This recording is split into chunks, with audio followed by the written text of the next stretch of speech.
அருகே நடந்த பாமக சிறப்பு பொதுக்குழுவில் 37 தீர்மானங்கள் நிறைவேற்றப்பட்டது. பாமக நிறுவனர் மற்றும் தலைவராக ராமதாஸை தேர்வு செய்து பொதுக்குழுவில் முடிவு செய்யப்பட்டது. புதுச்சேரி அருகே உள்ள சங்கமித்ரா அரங்கில் பாமக நிறுவனர் ராமதாஸ் தலைமையில் நடைபெறும் சிறப்பு பொதுக்குழு கூட்ட பேனர்களில் அன்புமணியின் புகைப்படம் புறக்கணிக்கப்பட்டுள்ளது.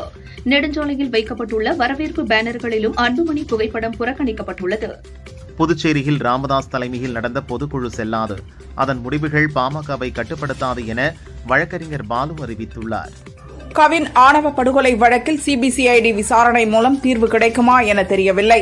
வழக்கை சிபிஐக்கு மாற்ற வேண்டும் என புதிய தமிழகம் கட்சித் தலைவர் கிருஷ்ணசாமி கூறியுள்ளார். மத்திய உள்துறை அமைச்சர் அமித் ஷா வரும் 22ஆம் தேதி தமிழகம் வருகிறார். அன்றைய தினம் தமிழக பாரதிய ஜனதா சார்பில் திருநெல்வேலியில் நடைபெறும் பூத் கமிட்டி நிர்வாகிகள் மாநாட்டில் அமித் ஷா பங்கேற்பார் என தகவல் வெளியாகியுள்ளது. ராமநாதபுரம் வழுதூர் அருகே சேது எக்ஸ்பிரஸ் வந்தபோது ரயில்வே கேட் திறந்திருந்தது. இந்த சம்பவம் தொடர்பாக வடமாநிலத்தைச் சேர்ந்த கேட் கீப்பர் ஜெயசிங் சஸ்பெண்ட் செய்யப்பட்டார். கேட் மூடாமல் அலட்சியமாக இருந்தது குறித்து அவரிடம் ரயில்வே துறையினர் விசாரிக்கின்றனர். நீலகிரி குன்னூர் எடப்பள்ளி அருகே 9 ஏக்கரில் அமையவுள்ள டைடல் பூங்கா கட்டுமான பணிக்கான டெண்டர் வெளியிடப்பட்டுள்ளது. இந்த டைடல் பூங்கா மூலம் 1000 பேருக்கு வேலைவாய்ப்பு கிடைக்கும் என தமிழக அரசு தெரிவித்துள்ளது. விசிக தலைவர் திருமாவளவன் பிறந்த நாளை கொண்டாட அக்கட்சி நிர்வாகி குமார் என்பவர் திருவள்ளூர் அருகே தொழிற்சாலையில் மாமூல் கேட்டு மிரட்டியுள்ளார். தொழிற்சாலை பிஆர்ஓ புகாரின் பேரில் போலீசார் குமாரை கைது செய்து விசாரித்து வருகின்றனர். தஞ்சாவூர் கீழையூரை சேர்ந்தவர் கோவிந்தராஜ், வயது 80. சிங்கப்பூரில் சொந்தமாக தொழில் நடத்தி தொழிலதிபரானார். இப்போது கீழையூரில் தான் படித்த அரசு பள்ளிக்கு 2 கோடி மதிப்பிலான 30,000 சதுரடி நிலத்தை தானமாக வழங்கியுள்ளார். கிராம மக்கள் பாராட்டு குவிகிறது. விசிக தலைவர் திருமாவளவன் திக்கு தெரியாத காட்டில் சிக்கியது போல திமுகவில் சிக்கிவிட்டார். இப்போதெல்லாம் திருமாவளவன் பேச்சு முன்னுக்கு பின் முரணாக உள்ளதாக செல்லூர் ராஜு கூறினார். ஓட்டளிக்கும் உரிமையை பறிக்க பாரதிய ஜனதா முயற்சிக்கிறது. மோடி அரசின் ஏஜென்ட் போல் தேர்தல் கமிஷன் செயல்படுகிறது என ராகுலின் வாக்காளர் உரிமை யாத்திரையில் காங்கிரஸ் பொதுச் செயலாளர் கார்கே பேசியுள்ளார்.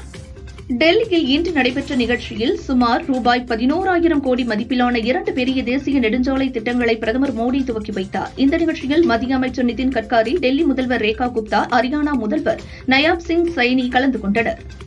சென்னையில் விநாயகர் சிலைகளை கரைப்பதற்கான வழிமுறைகளை பின்பற்றி மாவட்ட நிர்வாகம் குறிப்பிட்டுள்ள இடங்களில் மட்டுமே கரைத்து சுற்றுச்சூழலை பாதுகாக்க ஒத்துழைப்பு வழங்குமாறு கலெக்டர் ரஷ்மி சித்தார்த் அறிவுறுத்தியுள்ளார். தோல்வியை மூடி மறைக்கவே தேர்தல் கமிஷனுக்கு எதிராக காங்கிரஸ் நாடகம் நடத்துகிறது என தமிழ் மாநில காங்கிரஸ் தலைவர் வாசன் கூறியுள்ளார். தூய்மை பணியாளர்கள் விவகாரம் குறித்து விரைவாக பேசி முடிவெடுக்க வேண்டும். முதல்வர் ஸ்டாலினிடம் இது தொடர்பாக பேசவுள்ளதாக மக்கள் நீதி மய்யம் கட்சித் தலைவர் கமலஹாசன் தெரிவித்தார். வீதியில் திரியும் நாய்களை காப்பகங்களில் அடைக்கும் சுப்ரீம் கோர்ட் உத்தரவை எதிர்த்து பல மாநிலங்களில் விலங்குகள் நல வாரிய அமைப்புகள் போராட்டத்தில் ஈடுபட்டு வருகின்றனர். அந்த வகையில் சென்னை எழும்பூரில் விலங்குகள் நல வாரிய அமைப்புகள் சார்பில் இன்று அமைதி பேரணி நடந்தது. தேர்தல் ஆணையம் அனைத்து கட்சிகளையும் சமமாக நடத்துகிறது. குறைகளை தெரிவிக்க அனைத்து கட்சிகளுக்கும் போதுமான அவகாசம் வழங்கப்பட்டுள்ளது என தலைமை தேர்தல் ஆணையர் ஞானேஷ்குமார் கூறினார். ஜிஎஸ்டியை எளிமையாக்குவதும் வரி விகிதங்களை சீராய்வதையும் நாங்கள் முயன்று வருகிறோம். இதன் மூலம் ஒவ்வொரு சிறு மற்றும் பெரு தொழில் முனைவோர், ஒவ்வொரு வர்த்தகரும், தொழிலதிபரும் பயனடைவர் என பிரதமர் மோடி தெரிவித்தார். காங்கிரஸ் எம்பி ராகுலின் வாக்காளர் உரிமை யாத்திரை பீகாரில் இன்று துவங்கியது. 16 நாட்களாக 1300 கிலோமீட்டர் தூரம் நடைபெறும் இந்த யாத்திரை செப்டம்பர் 1ஆம் தேதி தலைநகர் பாட்னாவில் பொதுக்கூட்டத்துடன் நிறைவடைகிறது. சர்வதேச விண்வெளி நிலையத்துக்கு இந்தியாவை சேர்ந்த சுபான்ஷு சுக்லா சென்று வந்தார். இதுகுறித்து நாளை பார்லிமென்டில் சிறப்பு விவாதம் நடத்தப்பட உள்ளது.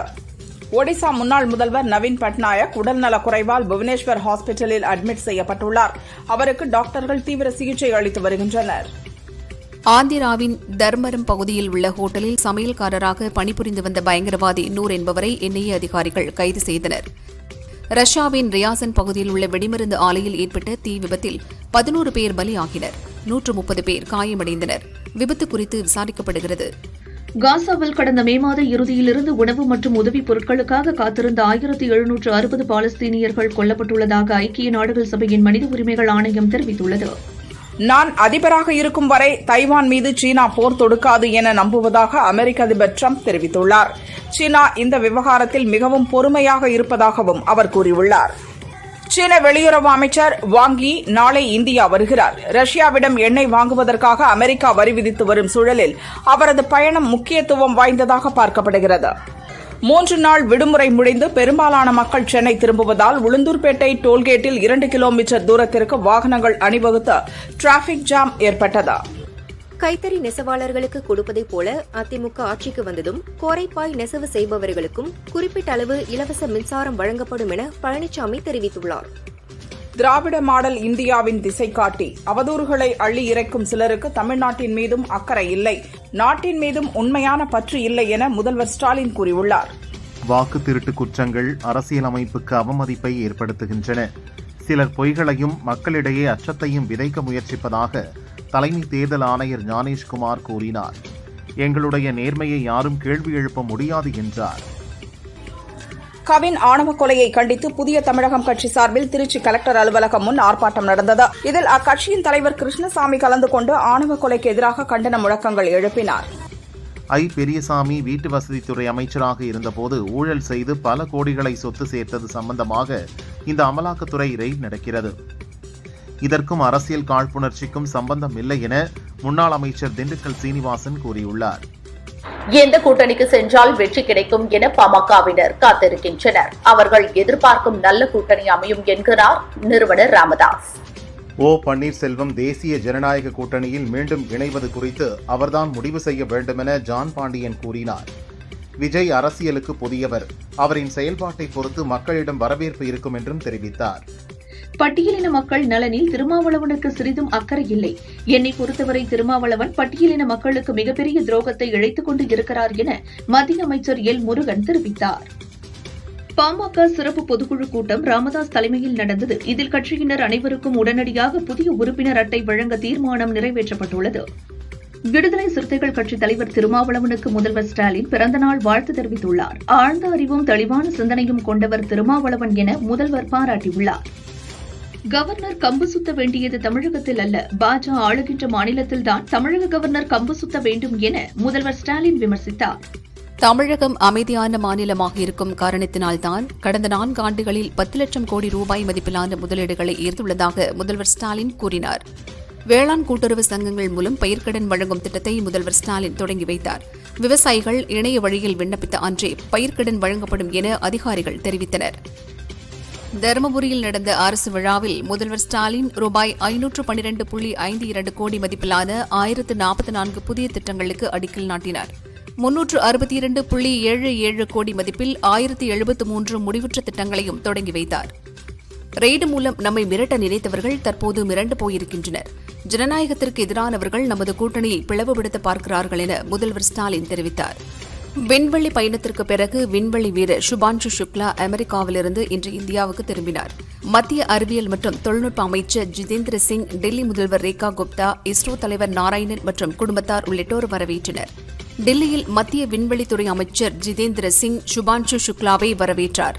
அவர் இது இந்தியாவிற்கும் இஸ்ரோவுக்கும் பெருமையான தருணம் என பாராட்டினார். மும்பையில் கிருஷ்ண ஜெயந்திக்கு அடுத்த நாள் நடைபெறும் தகி தண்டி யாத்திரையின் போது விதிகளை மீறியதாக வாகன ஓட்டிகளுக்கு 1,13 லட்சம் ரூபாய் அபராதம் விதிக்கப்பட்டுள்ளது. கர்நாடகாவில் துணை முதல்வராக உள்ள DK சிவகுமார் அடுத்த முதல்வர் ஆவார் என சர்ச்சையாக பேசிய MLA பசவராஜு சிவகங்காவுக்கு காங்கிரஸ் மாநில ஒழுங்கு நடவடிக்கை குழு நோட்டீஸ் அனுப்பியுள்ளது. ஜம்மு காஷ்மீரின் கதுவா மாவட்டத்தில் உள்ள கிராமத்தில் மேகவெடிப்பு ஏற்பட்டது. இதனால் ஏற்பட்ட திடீர் வெள்ளத்தில் சிக்கி 4 பேர் உயிரிழந்தனர். மேலும் 6 பேர் காயமடைந்துள்ளனர். ஜம்மு காஷ்மீரில் மேகவெடிப்பால் கனமழை பெய்ததில் மக்களின் இயல்பு வாழ்க்கை பாதிக்கப்பட்டுள்ளது. அங்கு மீட்புப் பணியில் ராணுவத்தினர் தீவிரமாக ஈடுபட்டுள்ளனர். இலகணேசன் மறைவை தொடர்ந்து நாகாலாந்து கவர்னர் பதவி காலியானது. இந்த நிலையில் மணிப்பூர் கவர்னர் அஜய்குமார் பல்லாவுக்கு கூடுதல் பொறுப்பு வழங்கி ஜனாதிபதி திரௌபதி முர்மு உத்தரவிட்டுள்ளார். எல்லை விவகாரங்கள் தொடர்பான 24வது சுற்று பேச்சுவார்த்தையில் பங்கேற்க சீன வெளியுறவு அமைச்சர் வாங் யி இந்தியாவுக்கு 2 நாள் பயணமாக நாளை வரவுள்ளதாக வெளியுறவு அமைச்சகம் தெரிவித்துள்ளது. திருப்பதி ஏழுமலையான் கோயிலில் தொடர் விடுமுறை காரணமாக பக்தர்கள் கூட்டம் அலைமோதுகிறது. தொடர்ந்து மழை பெய்து வரும் நிலையில் பக்தர்கள் நனைந்தபடி நீண்ட வரிசையில் காத்திருந்து சாமி தரிசனம் செய்தனர். திருவாரூர் மேல்மருவத்தூர் ஆதிபரா சக்தி சித்தர் பீடத்தில் நடந்த ஆடிப்பூர விழாவில் ஆயிரக்கணக்கான பக்தர்கள் கஞ்சி கலையும் பால்குடம் சுமந்து வழிபாடு நடத்தினர்.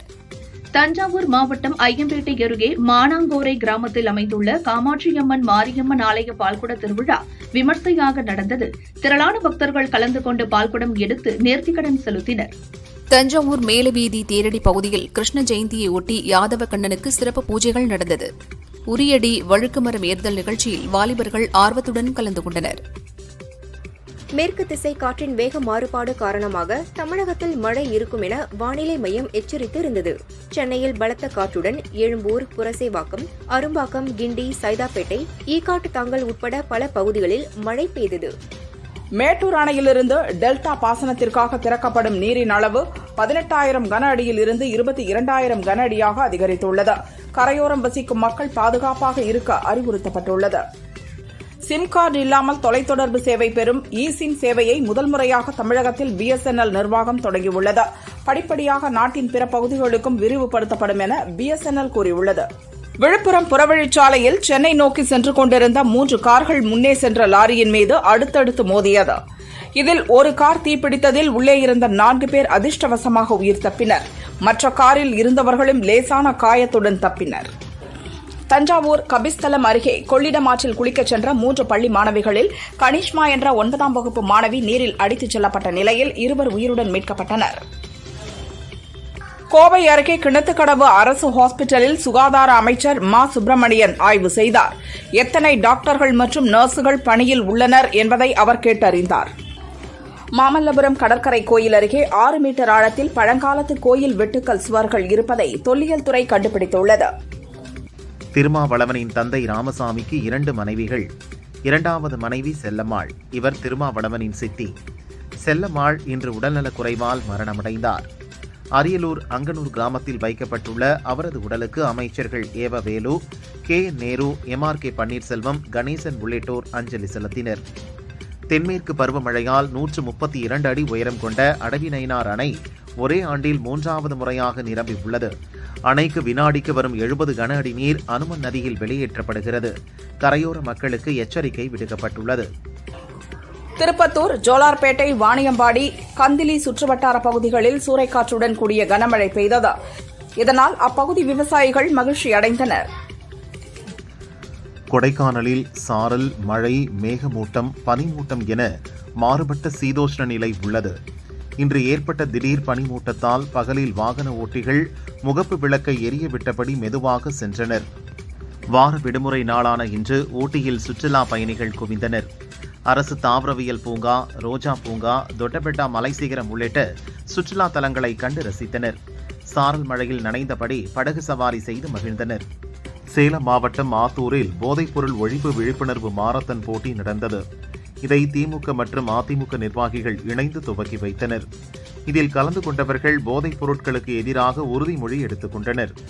போக்குவரத்து துறை சார்பில் ஆம்னி பஸ்களுக்கு எந்த ஒரு கட்டணத்தையும் நிர்ணயிப்பதில்லை. ஆனால் நாங்கள் அதிகமாக வசூலிக்கிறோம் என கூறி அபராதம் விதிக்கின்றனர். போக்குவரத்து துறை அதிகாரிகள் உரிய கட்டணத்தை நிர்ணயித்தால் நாங்கள் அதன்படி பஸ்களை இயக்க தயார் என ஆம்னி பஸ் சங்கத்தினர் கூறியுள்ளனர். சேலம் செவ்வாய்ப்பேட்டை பகுதியைச் சேர்ந்தவர் கல்லூரி மாணவி நீலாஸ்ரீ, வயது 17. அவரது உறவினர் சாரு நேத்ரா, வயது 13. இருவரும் கோயில் திருவிழாவிற்காக கிருஷ்ணகிரி கீழ்மத்தூரில் உள்ள தாய்மாமா வீட்டிற்கு வந்தனர். இன்று ஏரியில் குளிக்க சென்றபோது இருவரும் நீரில் மூழ்கி இறந்தது சோகத்தை ஏற்படுத்தியுள்ளது. சிங்காரப்பேட்டை போலீசார் விசாரிக்கின்றனர். காவிரி நீர்பிடிப்பு பகுதிகளில் பெய்து வரும் தொடர் கனமழையால் கர்நாடகாவின் கபினி, KRS அணைகளில் இருந்து தண்ணீர் திறப்பு அதிகரிக்கப்பட்டுள்ளது. இதன் காரணமாக மேட்டூர் அணைக்கு நாளை மாலைக்குள் வினாடிக்கு 45,000 கன அடியாக தண்ணீர் வரத்து அதிகரிக்க வாய்ப்புள்ளது. கோவை மாவட்டம் வால்பாறையில் உள்ள சோலையாறு அணை இந்த ஆண்டு 6வது முறையாக நிரம்பியது. அணையின் பாதுகாப்பு கருதி வினாடிக்கு 2,810 கன அடி உபரி நீர் கேரளாவுக்கு திறந்துவிடப்பட்டுள்ளது. சென்னை ஹைகோர்ட்டில் இருந்து திருவொற்றியூர் செல்லும் பஸ்ஸில் பணியில் இருந்த நடத்துனர் ரமேஷுக்கு நெஞ்சுவலி ஏற்பட்டு மயங்கி விழுந்தார். அருகில் உள்ள தனியார் மருத்துவமனையில் சேர்க்கப்பட்ட நிலையில் அவர் இறந்துவிட்டதாக மருத்துவர்கள் கூறினர். பணியில் இருந்தபோது கண்டக்டர் பலியான சம்பவம் சோகத்தை ஏற்படுத்தியது. குற்றாலம் மெயின் அருவியில் இன்று மாலை திடீர் வெள்ளப்பெருக்கு ஏற்பட்டது. அபாய ஒலி எழுப்பி போலீசார் அனைவரையும் பத்திரமாக வெளியேற்றினர். கோவை நல்லூர்வயல் கிராமத்தில் உள்ள சின்மயா மகேஸ்வரர் கோயிலில் சங்கமம் கலைக்குழுவின் ஒயிலாட்ட அரங்கேற்ற விழா நடந்தது. இதில் அதிமுக முன்னாள் அமைச்சர் வேலுமணி கலந்து கொண்டு ஒயிலாட்டமாடி பார்வையாளர்களை உற்சாகப்படுத்தினார்.